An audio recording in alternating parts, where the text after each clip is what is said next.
Good afternoon. I am Tony Dottino and the founder of the USA Memory Championship, and doing my Monday Labor Day Live with Tony broadcast. I'm waiting for it to catch up with me.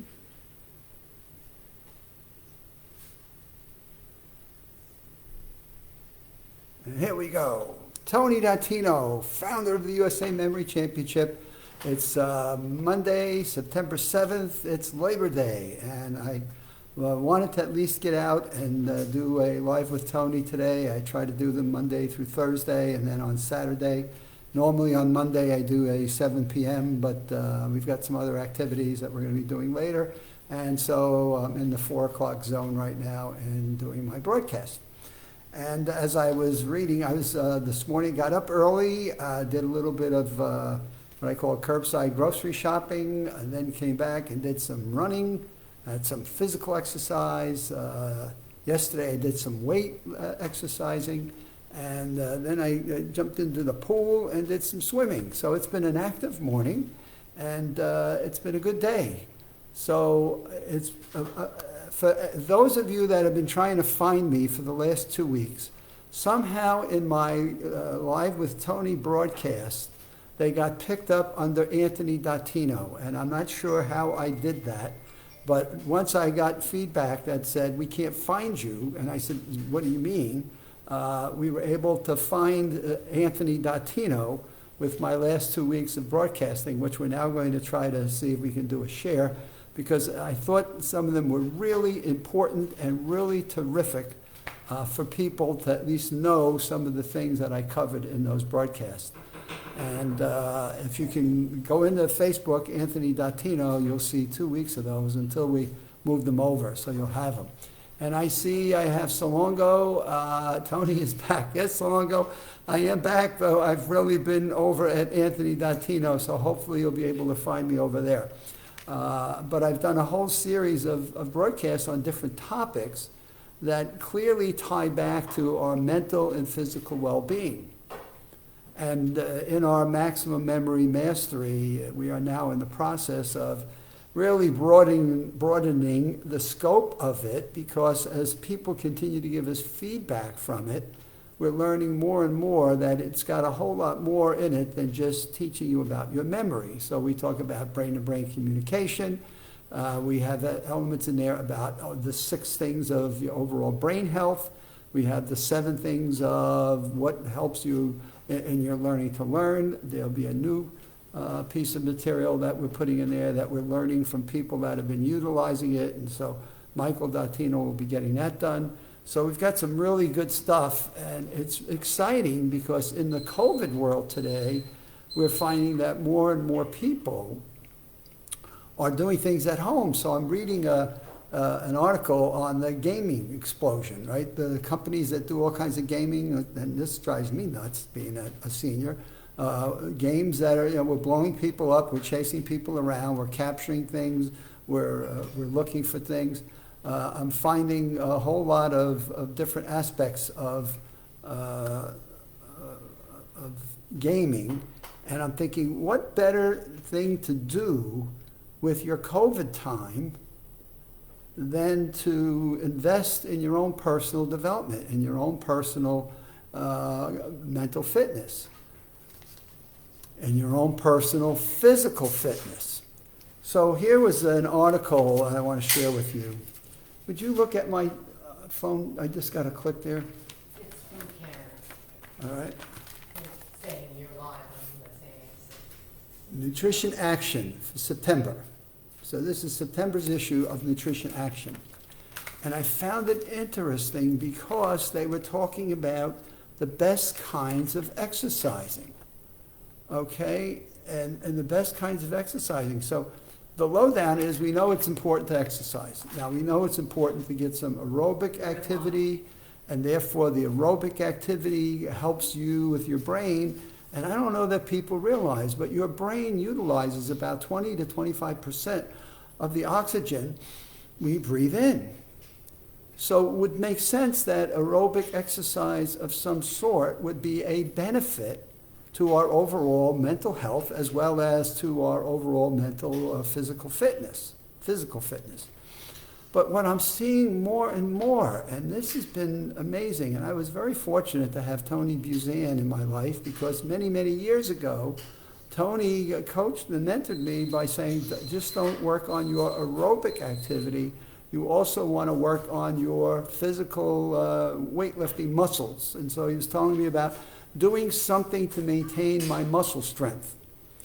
And so as the articles are now beginning to come out one after another, and I'm seeing a bit of an epidemic of it in a positive way, there more and more is suggesting that we also should be doing something for our muscles. And we should be doing some weightlifting. And not weightlifting to the point where we have to become machos and we need to build big, strong muscles, but that we have some level of weightlifting that keeps our muscles, our 5 major muscle groups, in tone. And so when we're running, we obviously are using our leg muscles, our back muscles, and we're even using our shoulder muscles as we're moving back and forth. As we're doing some weightlifting, we're also using, our forearms and our wrist, and then I do some where I'm squatting and putting weights down and lifting them up, and therefore my thighs and my calves. My stomach muscles are also being impacted in a positive way. Now, I'm not looking to join a weightlifting contest, but I'm certainly looking to do the things that science is telling us is really important for our overall mental and physical health. So here comes this nutrition article, and it did a series of studies over what was the best thing. Was aerobic exercise like walking on a treadmill or climbing stairs or just walking? Hey, was that terrific? How about strength training, using weightlifting machines or some form of just repetitions in weight? How about if we combined aerobic and strength training together? Suppose you did some form of aerobic and some form of weightlifting. And let's look at how that impacts our overall ability to lose weight if we were so inclined to also want to be focused on our nutritional habits. So what would be the maximum benefits in terms of doing it all? And what would yield the best return on your investment?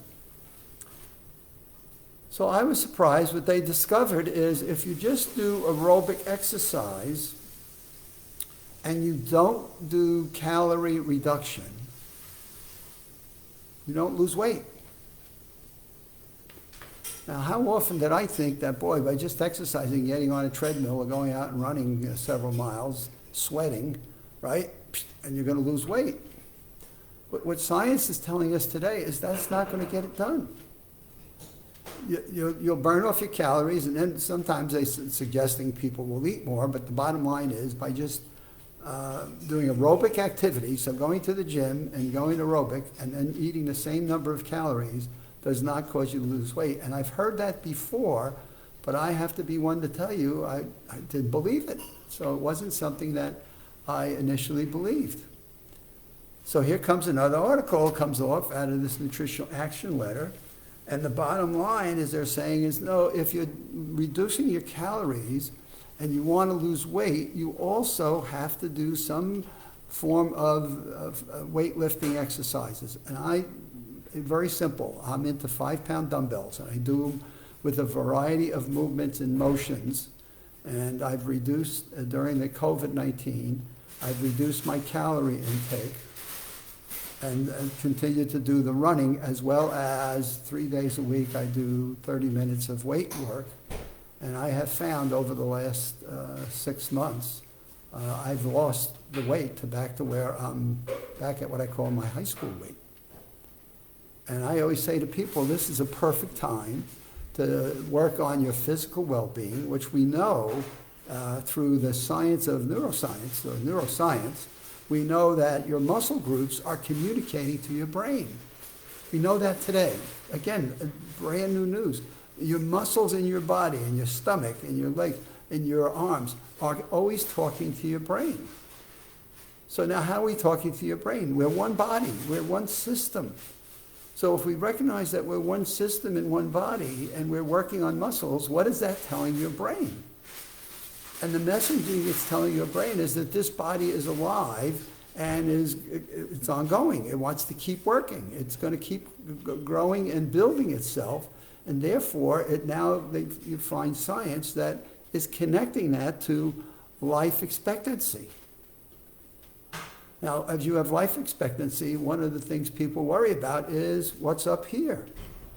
So now we get back to what are mental challenges that we're putting ourselves through. So while you're exercising, while you're working out, one of the things I find is I run on, they're talking about nature and the importance of nature. So now I'm putting some of these pieces together. So I run through neighborhoods where I look at trees and ponds and birds, and sometimes dog walking, right? People are walking dogs at the time I'm exercising. And so I'm now trying to combine as many healthy things as I know that are important for my mental health and my cognitive fitness, as well as my physical health. And so here comes the Nutrition Action Letter, and what does it basically say? The bottom line, when you want to diet, you want to exercise, but put more emphasis on strength training as well. And there's the new ad that you're seeing more and more science talk about in terms of wanting to maintain physical fitness and mental fitness. We're now combining aerobic activity, exercise, strength training a bit, mental challenges, and calorie reductions. And this is the time to do it. So I was with some friends on Saturday, and he was talking about putting on some weight, and I'm saying, no, this is not the time to put on weight. This is the time to take it off, because you can control everything that you're eating from breakfast to dinner to afternoon or evening snacks. So that is my Labor Day Live with Tony. And Solango, I did send you an email back, so if you're still on, take a look at your email. I gave you some questions I need some clarity on, and then go find me in Anthony.Tino, and we're going to get that taken care of. I had no idea how I switched that. I think, as my audience knows, I am not the computer expert, and I have no idea when Facebook did its change how I wound up switching over to Anthony.